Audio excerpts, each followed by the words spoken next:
انتوا عارفين طبق الكشري دلوقتي في المحلات بقى بكام؟ طبق صغير وسعره غالي جدا. احنا هنعمله في البيت بكل سهولة وان شاء الله هيعجبكم جدا، وهنعمل كمية كبيرة هتوزعه على الحبايب كمان. وهنعمل البصل ازاي يطلع مقرمش معاكي، وهنعمل الدقة بتاعت الكشري والشطة كمان. والكشري بتاعنا النهاردة هيبقى تحفة جدا وهيعجبكم ومش هيكلف عليكم كتير خالص. يلا بينا ندخل على الوصفة بتاعتنا ونشوف هنعملها مع بعض ازاي. اول حاجة هجهزها هي البصل علشان هنستعمل الزيت بتاعها. جبت كده كمية من البصل، هتعملي كمية البصل اللي انت بتحتاجيها. تمام. علشان يطلع معاكي مقرمش هقولك هنعمله ازاي. جبت كده القطاعة بتاعت الشيبسي اليدوية، وبدأت اللي انا اقطع البصل بتاعي بالشكل ده. ولا بقى هنحط عليه دقيق ولا اي حاجة، وهيطلع معانا مقرمش وزي الفل. هعمل كل الكمية بتاعتي بنفس الطريقة، مفيش اسهل من كده. ولا هتحتاري بقى ولا تقولي انا عايزة البصل بتاعي يطلع مقرمش وبيطلع معايا طري، لا، هنعمله بنفس الطريقة بقى بالشكل ده. خلصت الكمية بتاعتي كلها، وبعد كده جهزت الزيت هجربه كده، هشوفه سخن ولا لا. هسيبه لحد ما يسخن كويس، وبعد كده هحط كمية البصل في الزيت. وما تحطيش كمية كتيرة على بعضها، حط شوية صغيرين علشان يتحمر معاكي كويس وما يبقاش تقيل على بعضه ويطلع معاكي طري. احنا هنحط كمية بس مش كتير زي ما قلنا.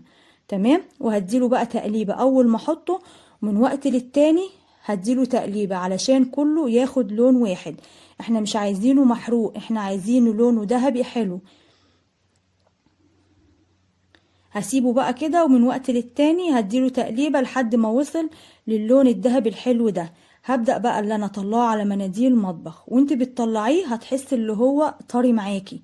ما تخافيش، هو هيتشرب الزيت كده على المناديل وهيستنى شوية، وبعد كده هتلاقيه ما شاء الله ناشف جدا.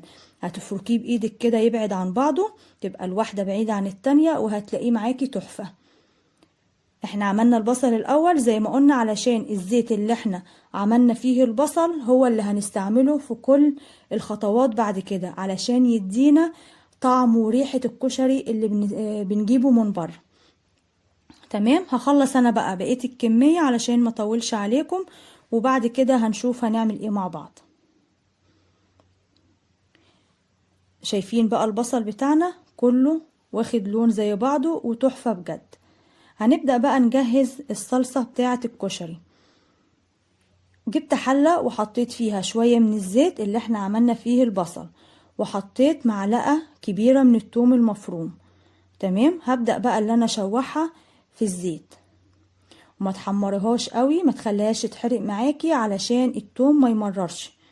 خليه لونه كده مصفر ذهبي كده يبقى حلو معاكي. هحط عليه شوية من الكزبرة الناشفة، توم يبقى كزبرة ناشفة، حوالي كده معلقة صغيرة مليانة. هشوحها بقى مع التوم وهسيبهم لحد التوم ما ياخد معانا لون حلو. بعد كده هبدأ اللي انا اطش التوم بشوية من الخل، حوالي ربع كوباية من الخل، وهقلبهم بقى مع بعض واسيبهم يغلوا غلوتين 3 كده وريحتهم تطلع. عايزة تحطي بعد كده صلصة طماطم تخلي لون الطماطم بتاعتك لونها زيادة، حطي. مش عايزة والطماطم بتاعتك لونها حلو احمر حلو يعني غامق، ما تحطيش. انا ما حطيتش صلصة وحطيت عصير طماطم بس، معايا لتر من عصير الطماطم المتصفي. هبدأ بقى اللي انا احط الملح المظبوط، وهحط فلفل اسود ورشة من السكر، بس مش اكتر من كده، يبقى ملح وفلفل ورشة من السكر، وهقلبهم مع بعض وهسيبهم بقى ايه لحد ما يتسبكوا معايا. يبقى احنا كده خلصنا من البصل، وكمان عملنا الصلصة بتاعتنا، وهنركنها بقى تكمل التسوية بتاعتها. بعد كده هنجهز بقى الكشري بتاعنا. برضو جبت شوية كده من الزيت اللي احنا عملنا فيه البصل، مش هنستعمل اي زيت غير الزيت اللي عملنا فيه البصل، وحطيته كده على النار. وبعد كده حطيت نص كيلو من الشعرية.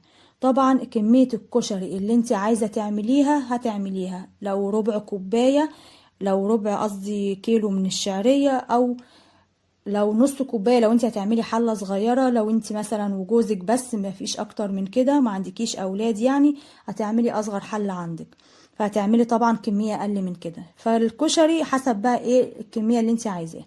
تمام. حمرت الشعريه بتاعتي لحد ما خدت لون حلو بالشكل ده. بعد كده نزلت عليها بنص كيلو من الرز المغسول ومتصفي كويس. هقلب بقى الرز كده مع الشعريه. كل حاجة هحطها لازم هشوحها مع بعضها وتسخن معايا كويس وتشرب من الزيت اللي انا حطاه. فقلبت كده الرز مع الشعرية كويس. بعد كده هبدأ انزل بالعدس. معايا عدس بجبة، دول ربع كيلو من العدس. الاول نقعت العدس ده حوالي ساعة ونص مية عادية خالص. بعد ما نقعتهم غسلتهم كويس جدا وبعدين صفيتهم وحطيتهم على الرز. ليه احنا نقعينه؟ علشان ده العدس من البقوليات. تمام. فالعدس ما تسلقش ولا مستوي، فلازم تنقعيه لان بياخد وقت في السوا شوية عن الرز والشعرية، فلازم ننقعه شوية. بعد ما نقعته زي ما قلت لكم صفيته وحطيته وغسلته وحطيته هنا على الرز والشعرية وقلبتهم مع بعض كويس. بعد كده نزلت معايا نص كيلو مكرونة، ربع من الصغيرة وربع من اللي هي الاسباجيتي. تمام. عايزة تزودي المكرونة اكتر من كده لو انت بتحبيها زودي مكرونة اكتر من كده. فحطيت المكرونة الصغيرة الاول وقلبتها، وبعد كده احط الملح بتاعي واحط شوية من الفلفل الاسود مش كتير علشان اعرف اقلبهم كويس قبل ما احط الاسباجيتي. تمام. بس ملح ورشة كده من الفلفل الاسود بس. هقلبهم بقى مع المكونات بتاعتي دي كلها كويس. لو وصلت للفيديو لحد هنا يلا اعملوا اللايك. عملنا الكشري بتاعنا كله في حلة واحدة ومش هياخد بقى وقت معانا، ولا هنعمل الشعرية لوحدها ولا الرز لوحده ولا كله مع بعضه في حلة واحدة. بعد كده هبدأ انزل بقى بالاسباجيتي. انا قسماها كده على 2، ممكن تقسميها على 3. هديها تقليبة بقى مع المكونات كلها بالشكل ده. ما تخافوش، هي المية لما تنزل عليها هتطرى وهتنزل مع المكونات كويس. مجهزة انا مية سخنة هبدأ اللي انا احطها عليها، وهتظبطي بقى المية كويس وهتدوقي الملح بعد كده وهتظبطيه كويس. هديله تقليبة بقى واظبطه كويس.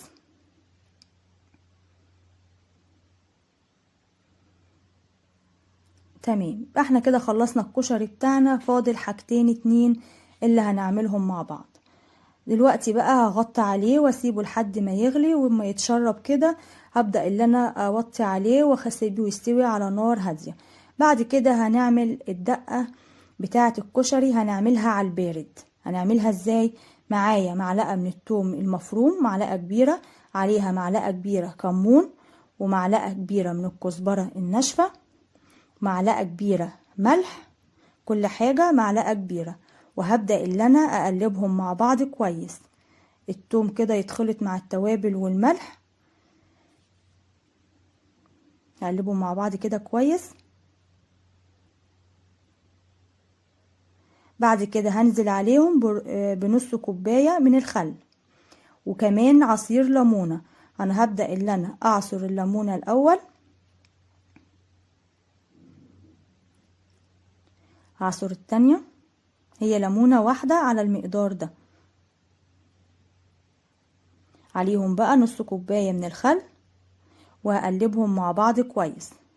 علشان نكسر بقى الخل شوية هنحط عليه كوباية من المية، هتظبط الكلام بقى ده كله.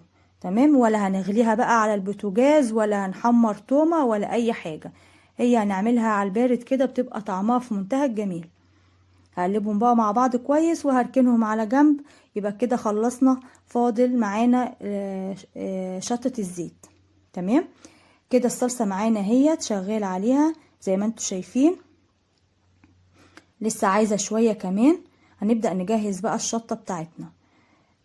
ما حطيت برضو شوية من الزيت، والزيت اللي فيه ده بواقي بصل عادي جدا، ده اللي بيدي بقى الطعم اللي بره على فكرة. يعني اي بصل يبقى في الزيت في اي حاجة بتحطيها ما تشيلهوش، سيبيه زي ما هو. حطيت بقى كمية الشطة اللي انا عايزاها وهبدأ اللي انا اشوح فيها كده مع الزيت لحد ما الريحة تطلع. الريحة بقى بتبقى رهيبة،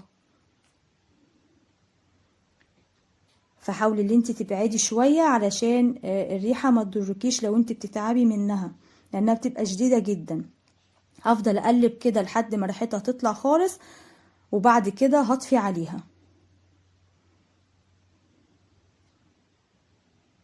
بدأت بقى الريحة تظهر معانا خالص اهي. خلاص هطفي عليها، وهبدأ اخد مغرفتين من الصلصة اللي انا عاملاها وهحطها عليها. هاخد كده اديها تقليبة، وهاخد مغرفة.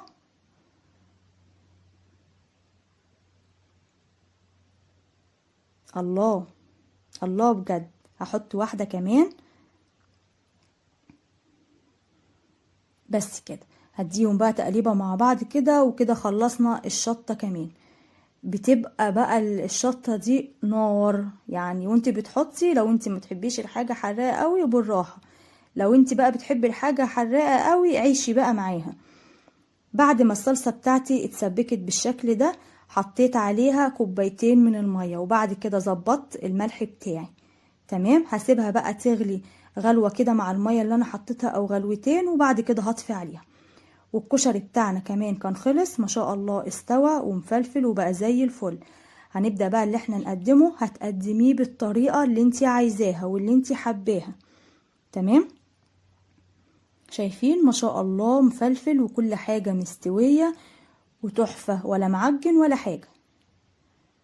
هتعملي بقى كمية وتوزعي على الحبايب زي ما قلنا. ما شاء الله جميل جدا. والكمية اللي احنا هنعملها ديت اللي احنا عملناها مع بعض، شوفوا بقى لو جبتوها من بره هتتكلف قد ايه. بعد ما حطيت الكشري كده، بدأت اللي انا احط كده شوية من الصلصة. تمام. هوزع عليه كده بالراحة في الجناب برضو.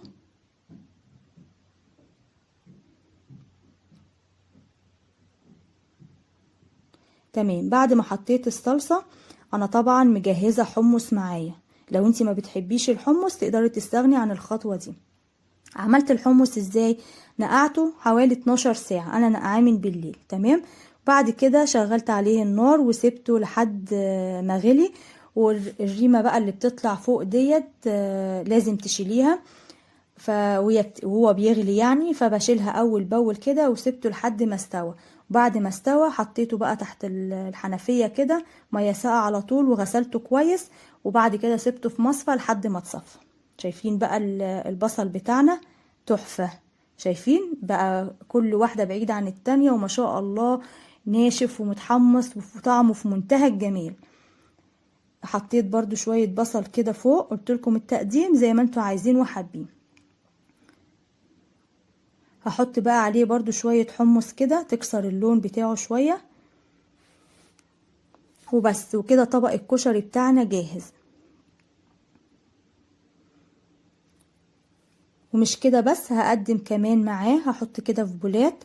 هحط بولة فيها صلصة، وبولة فيها دقة، وبولة فيها الشطة. اللي عايز زيادة هياخد ويحط. شايفين بجد بجد تحفة. تقدري اللي انتي تفتحي مشروع في بيتك، هيكسبك دهب بجد. كفاية اللي انتي عاملاه في البيت. عايزاكم بقى تجربوه، طريقته سهلة جدا وكله في حلة واحدة. ولو عجبتكم ما تنسونيش في اللايك والشير وسبسكرايب للقناة.